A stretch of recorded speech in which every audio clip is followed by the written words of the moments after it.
2021. He has taught computer studies, ICT at several schools, presently at Molusi College, Ijebu-Igbo. So I have the honor to introduce to those who know and to present to those who do not know. I will call you ambassador because you are an ambassador of education, so I won't use Mr. for you. I will call you Ambassador Kehinde Oladapo Lukayode. Good morning. Good morning, sir. Glad to have you join us. It's a pleasure even for me to be here this morning again. Okay, let's start on this note. You are a teacher and you know what the terrain is like. You know what the environment is like in terms of number of teachers and the number of pupils. I don't have any statistics for now as to what should obtain in terms of the ratio of teacher to students. In the university, there are streams in terms of number that should be in a particular stream, but I don't know if you have the statistics on the number of teachers that should be to a student, but either way, what is your own assessment of the number of teachers available to teach in public schools now? All right, good morning once again. I want to say hello to all our listeners out there. Basically, let me just start from the foundation, which has to do with education, even before we move on to, the standard ratio learners to teacher. Education as a role, let me say, have about 4 things that are involved. The teacher, the learners, the classroom, and then the materials to be learned. So those 4 things plays a very crucial, the teacher, the learners, then the platform, which has to do with the classroom. Whether virtual or physical, on-site, and then the materials to be learned, which has to do with the curriculum. So let's say, for example, if the curriculum is there, the learners are there, then the physical classroom are there, and then unfortunately the teachers are not there, then that process is not yet a complete process. So for us to say that, okay, as a nation we are making headway in our educational sector, those 4 parameters has to be properly looked into. And then as a teacher, for me, the UNESCO standard as regards the teacher to student ratio has to do with 1 to 35. And then you will agree with me that looking at our schools, especially the public school, the reverse is the case. So we are still very much lagging behind in that aspect of a teacher to 35 pupils, so to say. Okay, now if you look at that position or that concern being raised by the national president of NUT, because we also made effort to reach out to NUT chairman of the state, but just somehow it's not available. Now, he's saying that there are many retiring and there is no replacement, because it's like a stream or a pipe.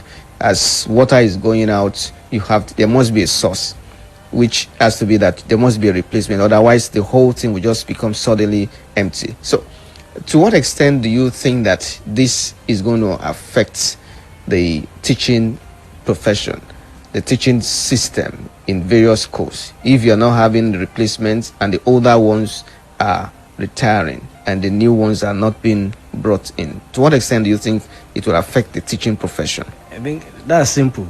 Definitely, the process of teaching and learning, one way or the other, will be the one to suffer, for that shortage. A situation whereby a teacher that's supposed to teach 35 pupils in a classroom now ended up taking over 100. Normally. Are you saying? Sorry, please. Are you saying that even the failure to recruit new ones would put much pressure on the existing ones. Definitely. Okay, it's more like if I'm able to deduce further with what you're saying, it's more like the system is like, even when the older ones recruit, they just spread the workload on the existing ones. If someone is taking maybe a class before them, it's okay, take additional class. And is there no rules of engagement on the number of, on how they measure your workload, that you should not overshoot a certain portion? Or maybe, okay, as a teacher, you should not take more than 2 courses or 5 courses. I'm just citing an instance. Are there no such measures in place? There are. Okay, you like to tell us some of those measures? Basically, the one that concerns those of us that are in the public schools. Yes. So normally, a teacher should have about 24 periods, in a week. So okay, anything above that is abnormal. Let me just use that word. But this, okay, yeah, I agree with you. I understand perfectly, and even the listeners who can understand. But this happens in some cases where some people overshoot this. Definitely, okay, due to shortage of hands. Of hands. Okay, now let's look at part of this report. It said that even in some schools, the last time some governors or states recruited in some schools was maybe 20 years ago.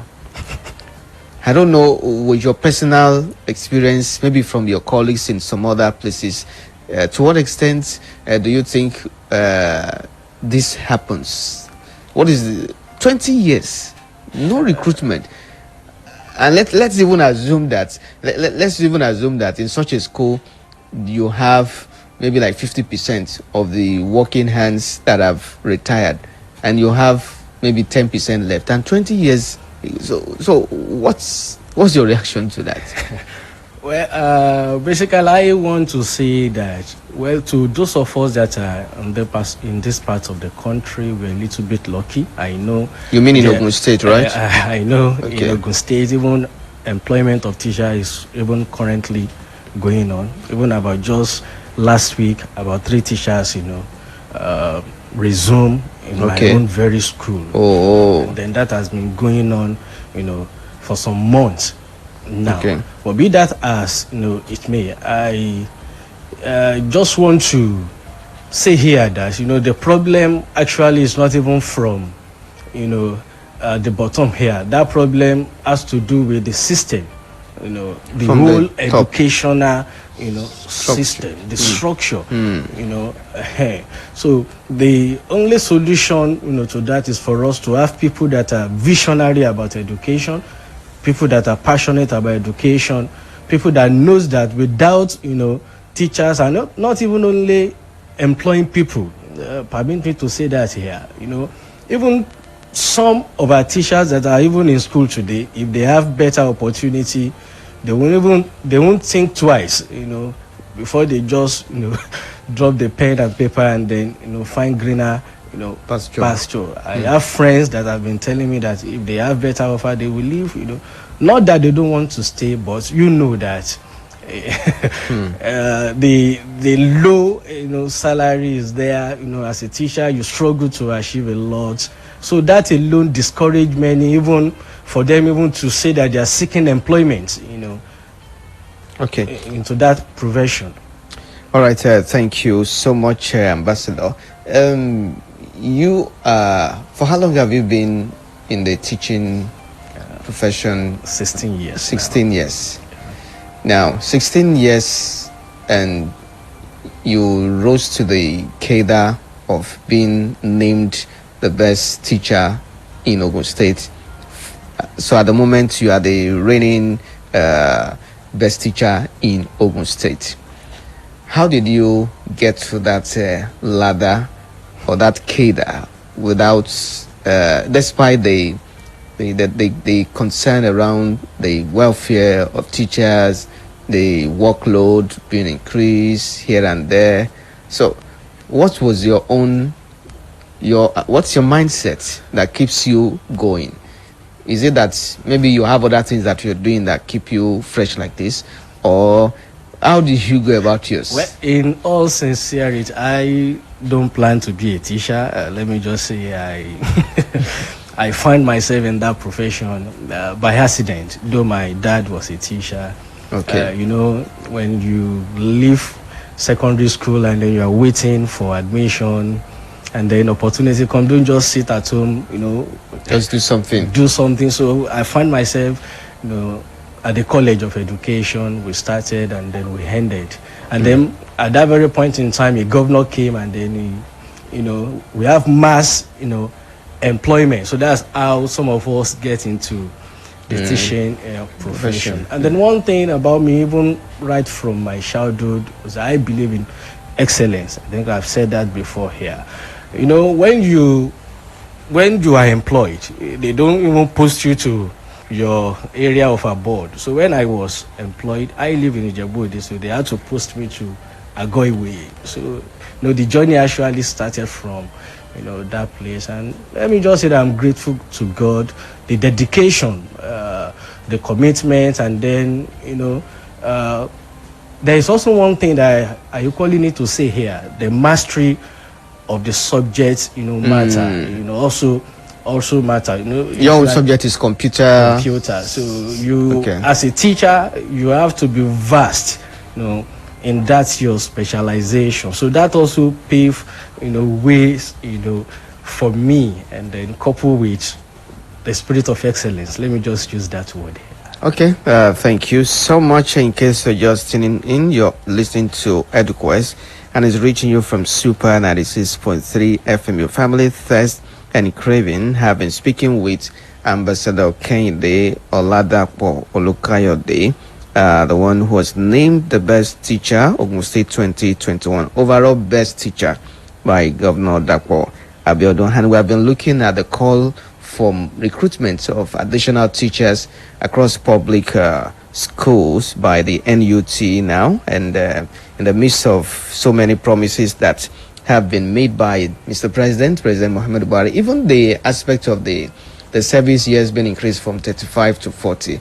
I don't think it's been implemented yet.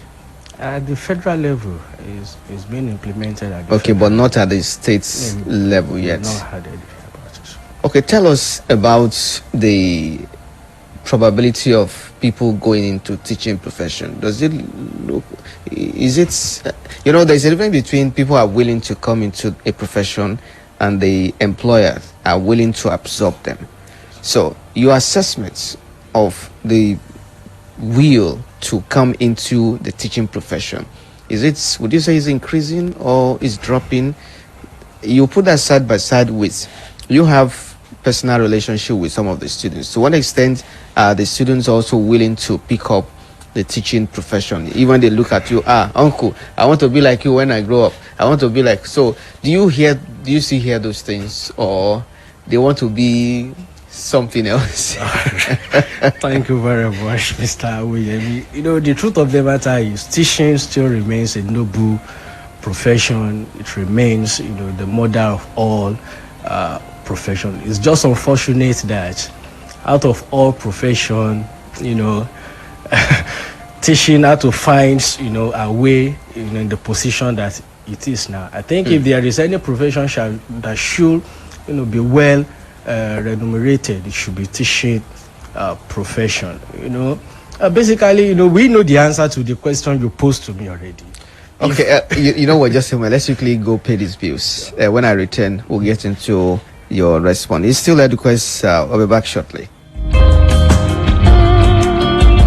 SuperFM Independence Day essay writing competition is here again, proudly sponsored by Honorable Ladi Adebutu. This is a call to SS3 students to participate in the 2022 Independence Day essay writing competition. Registration will take place at the 3 senatorial districts in Ogun State. First 30 registrants from each senatorial district will take up the slots for the respective senatorial districts. This will be on first come, first served basis. Timeline for registration is between August 18th to September 10th. Topic is Ogun State of My Dreams. First 30 registrants from Ogun Central, Ogun East, and Ogun West senatorial districts are to send their names, school, class, and age to SA2022@superfm963.com between August 18th to September 10th, 2022. Super FM Independence Day essay writing competition, proudly sponsored by Honorable Ladi Adebutu. Education, they say, is the passport to the future. But with the worrisome statistics about the state of education in Nigeria, how many Nigerians have passport to the future? In quest for an ideal quality education in Nigeria, here comes the meeting point for all stakeholders in education, from private to public, from primary to tertiary institutions. You get to hear views of students, teachers, management, policymakers, parents, name it. Sometimes we bring the concerned stakeholders, and sometimes we go all out. Join Additional Owoyemi on EduQuest every Saturday from 10 a.m. to 11 a.m. on SuperFM 96.3. EduQuest, Beyond Literacy.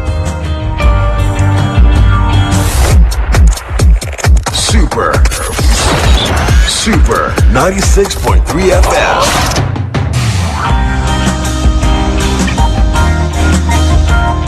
All right, with the worrisome statistics on the state of education, we need to put education where it belongs to. No nation rises above the level of its education. Number of out-of-school children keeps increasing. I came across a statistics that's 18 million out-of-school children, and that's huge, really, really huge. I think that could be the highest in the world, if not. Yes, could be the highest. All right, I still have in the studio Ambassador Kehinde Oladapo Lukayode, and we're still looking at the call by the national body of NUT that there should be more recruitment of teachers, especially in our public schools. That some schools, the last time they employed a teacher was 20 years ago.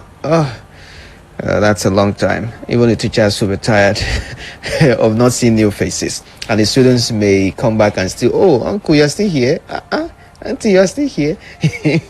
All right, it's fine anyway. So, Ambassador, let me take your reaction to that question that I posed. Do you still hear the younger ones still say they want to come into teaching profession? Because I can't imagine a society without teachers, where the teaching profession is not treated as it is, which is a noble one. So, how do we, and in addition to that, how do we encourage these people to engage even in this profession? Growing up, seeing my dad as a teacher, I never dreamed of becoming a teacher because I see everything has to be on loan, to buy a car on loan, struggle. So I never had the intention, So basically, teachers are not well paid. So that alone discourages the upcoming generation. That, for me to sacrifice, 35 years, and even at the end, even the pension is not even guaranteed. It is better for me to, find something to do. But we just believe in that, word. Teachers' reward is in heaven. Is in heaven. But we want to thank some, state governors, like our governor here is doing everything possible to, encourage teacher.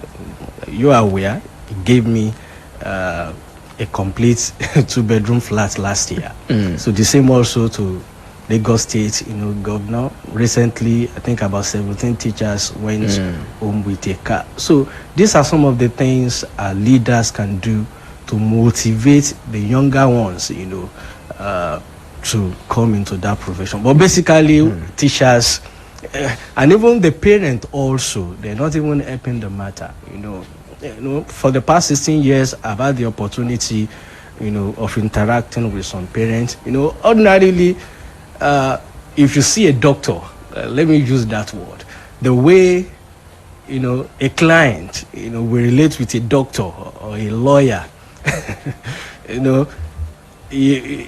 I think you understand what I'm saying. Yeah, I do. So you can, compare that with the way a parent will relate with a teacher. I've seen parents beat teacher, which is in public domain. So all this, contribute to teachers wanting to just leave the job and find, a better option. All right, thank you so much. Let me open the phone line and take reaction or question from our listener.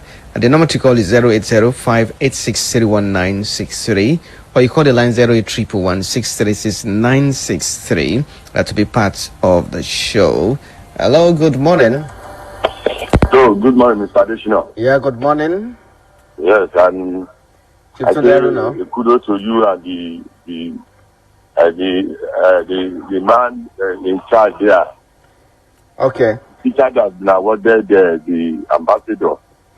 So I am very Ogun glad. State overall best teacher 2021. Yes, overall best teacher in Ogun State. Yes. So I want to give kudos to him. God will continue to strengthen and bless him. You see, the only problem we are having with teachers is our government. The government has not done enough for the teachers at all.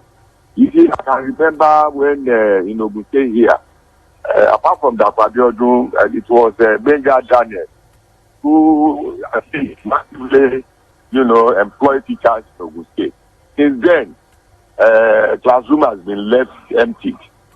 So, and on that note, our government should make sure that education is first priority in our nation. Without education, no nation can develop. Okay. So it is the teacher that builds the nation. So they should employ teachers. We have graduates out there, BSc, Edu, and this college education that are graduated from college education. So let them employ teachers in primary and secondary school so that they can teach our young ones. So thank you and God bless you. Thank you, sir. 08058631963 or you call the line 08311636963.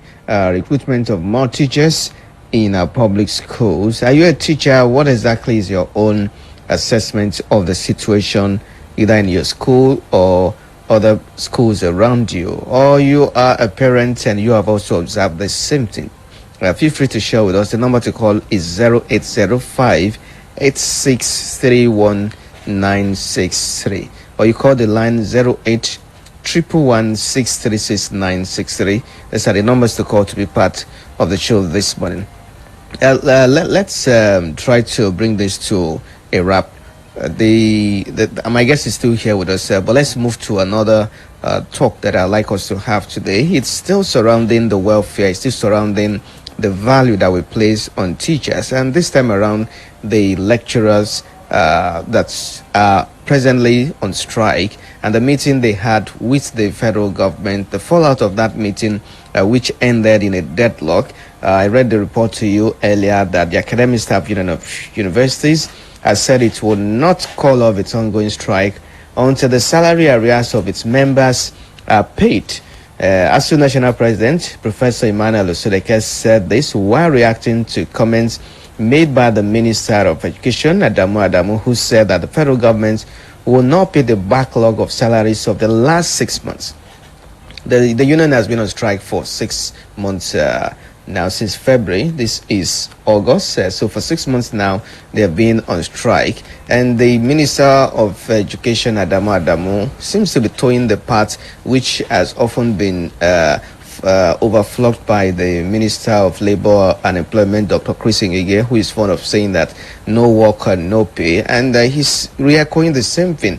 And the teachers are saying that, well, we have a means of taking care of the backlog of the few months that we have been on strike to take care of the students and go to class and still cover up, and you still say and everything will be fine, everyone will be fine, except that of course the students have been at home now, but we know how to take care of this. We know how to hasten up the whole process and still take care of this. It may not be 100% the result that we will have had if there were no industrial action, but we'll still take care of it. So we will take care of it. So you take care of us. You do your own part. We will do our own parts. And the government is saying we don't want to pay you for those 6 months. And they say, well, which means that you want us to leave out that whole session and we start a fresh session for new set of students. So who is going to bear the brunt? So if anyone, the implication of that is that if a student, because this strike was it took effect mid-semester or mid-session, as the case may be, mid-semester. So it means that they are going to cancel that semester. If someone is in 100 level and before the strike commences, it means that that person is not going to have that 100 level. They will ignore that person and go to 200 level for the next one for that student. So what is your own reaction to this? Are we being sincere with ourselves. Is the Minister of Education being realistic by saying that? Are the lecturers being insensitive to the students, or are they, the minister also called that, the federal government also said that students should take ASU to court on this industrial action, that they are the ones responsible for their stay at home. So what is the way forward? Is this posture or body language of the Minister of Education, is it what we need at this moment, considering also that the time is ticking too fast? And what exactly is your take on this? Feel free to be part of the show. The phone line is open now, 0805 8631963, or you call the line 0811 636 963. What more can a union called ASU do, or what more should